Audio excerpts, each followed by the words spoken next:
Баршаңызға сәлем достар. Бүгін сіздермен өте дәмді кешкі асқа арналған өте жеңіл тамақ, ерекше дәм беретін сорпа дайындайтын боламыз. Ол үшін видеоны соңына дейін қарап өтіңіз және де каналға тіркеліп қойыңыз. Алдымен етімізді аламыз. Кез келген ет түрі болады. Мен жылқы етін пайдаланамын. Сіздер сиыр немесе қой етін пайдалансаңыздар өте жақсы болады. Оны жуып тазалап алып, қазанымызға салып аламыз. Отымызға қойып қоямыз да, осындай лавр жапырағын алып, біз кішкене күйдіріп аламыз. Сосын оны сорпаға салып жібереміз. Бір қайнаған соң өстіп көбігін алып аламыз. Газды орташа отқа қойып етімізді қайнатып аламыз. Көбігін алып болғаннан кейін газдың астын өте жай жылдамдыққа қойып қоямыз.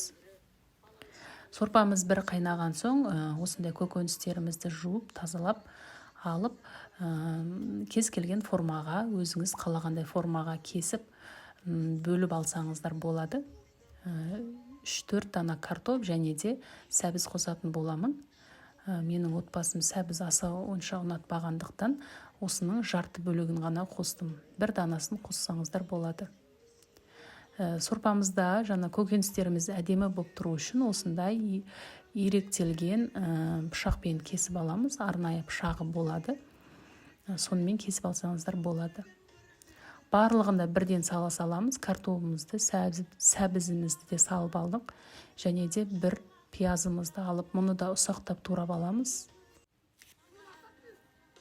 Пиязымызды да турап алып, және де 3-4 тіс сарымсағымызды қосамыз. Және де бір болгар бұрышын қосамыз. Осылардың барлығында турап алып, сорпамызға барлығын бірден салатын боламыз.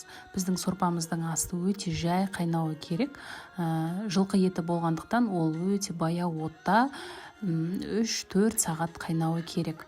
Егер қой еті немесе жылқы еті болса, 2-3 сағатта қайнап пісетін болады. Негізі сорпаға қой еті және сиыр еті дәмдірек болады.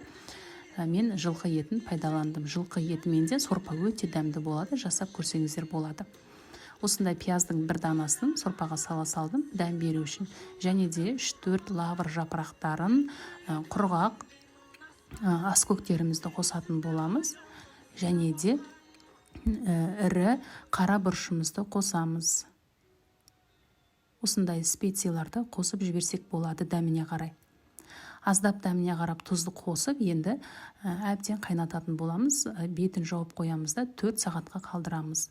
Баяу отта біздің етіміз өте жұмсақ болып піседі және де ерекше дәм береді. Менің лавр жапырақ күйдіріп қосқан себебім ол сорпаға ерекше дәм бергендіктен және ошақтағыдай дәм береді. Сол себепті де мен лаврдың жапырақтарын күйдіріп сорпаға қостым.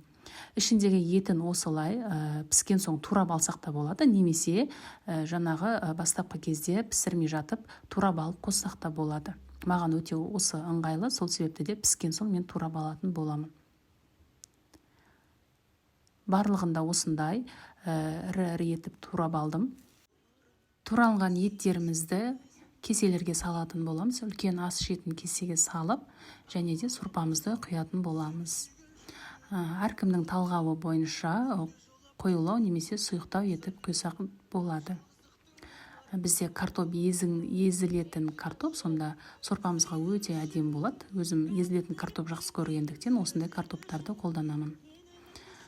Сорпасымен құйып, бетіне ас көктен салып, отбасыларыңызға ұсынсаңыздар ерекше өте дәмді ас, кешкі ас болады.